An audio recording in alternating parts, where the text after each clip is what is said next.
জামাতে ইসলামী will be tolerant একটা দল, এবং আমরা আশা করেছিলাম জামাত ইয়াংদের তরুণ যারা আজকে শিবির করে ওদেরকে ৭১-এর দায় থেকে মুক্তি দেবে।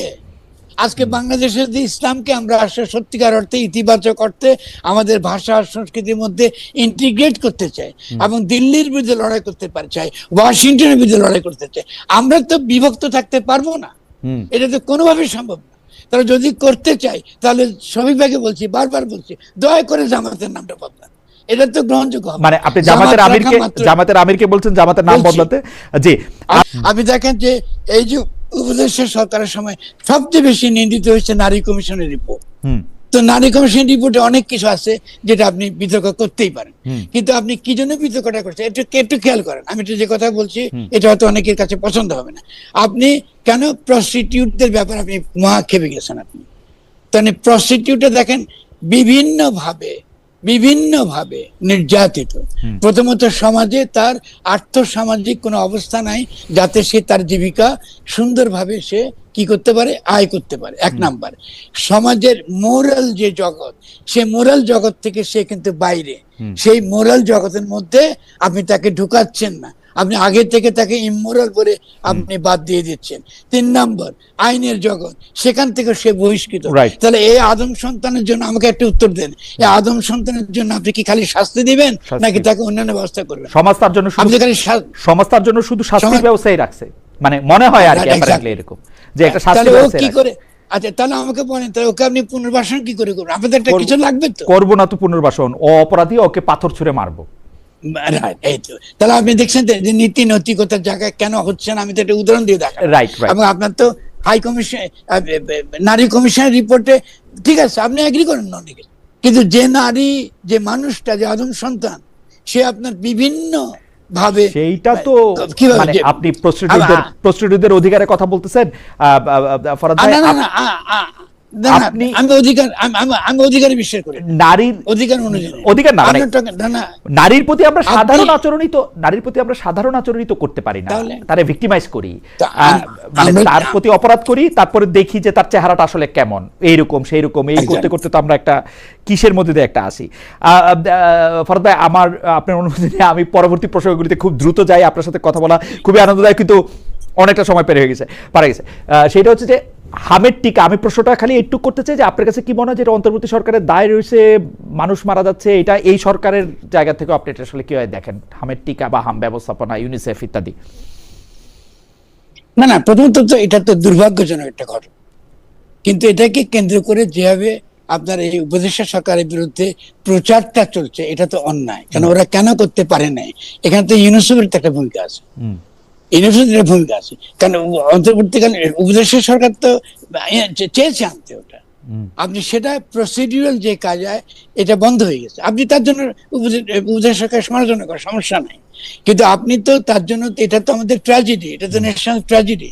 তা সেই ক্ষেত্রে এই ধরনের প্রশাসনিক এই যে দীর্ঘসূত্রিতা এবং বিশেষত বাইরের সংগঠনগুলোর বিভিন্ন ক্ষেত্রে হস্তক্ষেপ, যেখানে রাষ্ট্র সভারেন ডিসিশন নিতে পারে না, এগুলো তো এর জন্য দায়ী। কিন্তু এখানে তো নিঃসন্দেহে আমাদের যে উদ্বিগ্নতা, এতগুলো বাচ্চা মারা গেল, এর জন্য তো আমরা সকলেই তো ব্যথিত, এবং ফলে আমাদেরকে সংশোধন করতে হবে। আমি তাই ফুললি এগ্রি উইথ ইট।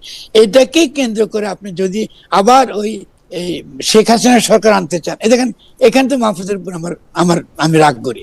আপনি যেখানে আপনি এই সকল ইস্যুটা জেনুইনলি আমরা পারি নাই, ব্যর্থতা হয়েছে, এটা আপনি বলতে কি হাসিনা আসছে কি পারতো এটা করতে? এটি সমাধান হতো না তো।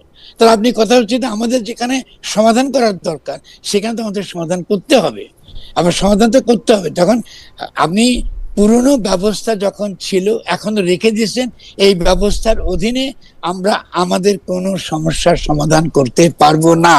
একটার পর একটা সংকট আসতে থাকবে, আগামী দিনে সংকট তীব্র হবে। আমি বসে আছি এখানে, গরমে মরে যাচ্ছি, এবং যেহেতু জ্বালানির সমস্যা আছে, বাংলাদেশ জ্বালানির সমস্যা সমাধান করতে পারবে না। এখনো পর্যন্ত কোনো জ্বালানি নীতি আপনি সরকারের পর্যায়ে দেখছেন না। ফলে এই যে একটা অবস্থা দেখছেন, আমি রিয়েল যেখানে আপনার প্র্যাকটিক্যাল কোশ্চেন গুলো আলোচনা করতে হবে, এটা বাদ দিয়ে আমরা কি হাসিনা আসতেছে কি আপনার ক্ষমতা আছে, আরে ওটা তো সুমন্ত করে দিয়ে, ওটা তো সুমন্ত সরকার দেন এটা বলিনি, জি। সুমন্ত তো ঘোষণা দিচ্ছে আপনি শাহজালাল বিমানবন্দরে আপনি মারা দিয়ে আনবেন শেখ হাসিনাকে, ও তো ঘোষণা দিচ্ছে। আর আমি তো তাকে পাল্টা ঘোষণা দিচ্ছি, চেষ্টা করে দেখো, তুমি তো পশ্চিমবাংলাও হারাবে, বেশি চেষ্টা করে পশ্চিমবাংলাও হারাবে। এখান থেকে গণঅভ্যুত্থান হয়েছে, তুমি পশ্চিমবাংলা যেটা করছো, আজকে ভারত যে সংকটের মধ্যে পড়েছে, সেই সংকট কিন্তু বাংলাদেশ স্থিতিশীল যদি করতে পারে, অন্য কিছু লাগবে না। আমরা একটা সিম্পল একটা অর্থনৈতিক নীতি যদি করতে পারি। ফরহাদ ভাই, কিন্তু আমি আপনার বক্তব্য দেখতেছিলাম যে আপনি আসলে মনে করতেছেন যে হিন্দুত্ববাদের জবাব হিসাবে আমাদের হইতে হবে আরো অনেক বেশি দায়িত্বশীল, যেই ক্ষেত্রে হচ্ছে যে আমাদের দেশের প্রতিটা মানুষের প্রতি আমাদের ইনসাফ, ন্যায্য বিচার সেগুলি করতে হবে। হিন্দুত্ববাদের এগেন্সে সেটা হবে বড় জবাব। আপনি বলতেছেন যে কোনো একটা নাম দিয়ে, সেটা ধর্মের নাম দিয়ে অন্য কোনো কিছু দিয়ে একটা জাতিবাদ প্রতিষ্ঠা করলে সেটা আসলে হিন্দুত্ববাদেরই আরেকটা রূপ হবে, বিজেপিকেই জিতাই দেওয়া হবে। কিন্তু আপনার এই কথাটা কি কেউ বুঝতে পারে? শুভেন্দু আইসা যখন একটা মুসলমানের একটা খারাপ কথা বলে, আমরা দেখি আমরা আরেকটা হিন্দুরে 3 গুণ খারাপ কথা বলে তারা জবাব দিতে চেষ্টা করি। এবং এইটা কিরকম, মানে আমি তো এটা মানে আমিও সরলভাবে বুঝি যে আপনি তো বিজেপির ফাঁদে পড়তে পারেন না, কিন্তু আমরা সাংঘাতিকভাবে বিজেপির ফাঁদেই পড়ি। এটার কারণটা কি? আমরা তো ওদের রাজনীতিতে করছি, ওদের রাজনীতি বিজেপি। জি, আমি বলি আপনাকে, এটা আমি আশা করি শফিক ভাই আমার কথা শুনবেন। সেটা হলো এই সীমান্তের সবগুলো জায়গায় জামাত জিতেছে, আছে অলরাইট, খুব কুষ্যের মতো জায়গা যেখানে ফকির লালনের এত প্রভাব, সেখানে 3 জন জামাতের নেতা, ঠিক আছে, একজন জামাতের নেতা ইতিমধ্যে ঘোষণা দিয়েছে যে তিনি সুযোগ পেলে লালনের মাজার ভেঙে দেবে। আচ্ছা, এখন আপনি বুঝেন তো, এর তো মানে হচ্ছে যে এটা আমি জামাতকে ভাবতে বলবো, এর মানে হলো এই, আপনারা জেনে বা না জেনে পশ্চিম বাংলায় ভারতে হিন্দুত্ববাদের পক্ষে কাজ করছেন।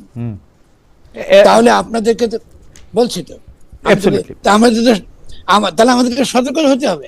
আমি তো আমাদের ভালো চাই, এবং বাংলা এবং পশ্চিমবঙ্গে, আমি একটা কথা, পশ্চিমবঙ্গের একাধিক বিশ্লেষককে আমি এটা বলতে শুনেছি, এই যে মাজার পুরানো, কবর থেকে মানুষ আইনে পুড়ে মারা ফেলা, তারপরে মৃত লোককে আবার পুরানো, ইত্যাকা নানা রকম যেগুলি অত্যাচার, যেগুলি আসলে খুব বেশি, ওগুলি নাকি বিজেপির উত্থানে ভালো ভূমিকা রাখছে। মানে শুধু তাই না, ইউটিউবে, ফেসবুকে যাদের ওয়াজ প্রচার হয়, অনেক বেশি প্রচার করা, বাংলাদেশের প্রচার করা হয়, ওগুলা দেখানো হয় ভারতে, দেখো এই হলো মুসলমান, অ্যাবসলিউটলি এরা কি ডেঞ্জারাস, দেখো এইটা তো করেছে ওখানে। যখন এরা এইসব গুলো করে, এখান থেকে তো এই জিনিসটা, সেই তুলনায় আমরা আশা করেছিলাম Jamaat Islami will be tolerant একটা দল, এবং আমরা আশা করেছিলাম জামাত ইয়াংদের, তরুণ যারা আজকে শিবির করে, ওদেরকে 71-এর দায় থেকে মুক্তি দেবে।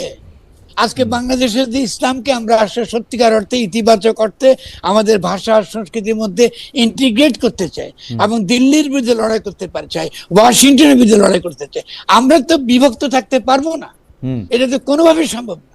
তারা যদি করতে চাই, তাহলে শফিক ভাইকে বলছি, বারবার বলছি, দয়া করে জামাতের নামটা বদলান, এটা তো গ্রহণযোগ্য। মানে আপনি জামাতের আমিরকে বলছেন জামাতের নাম বদলাতে?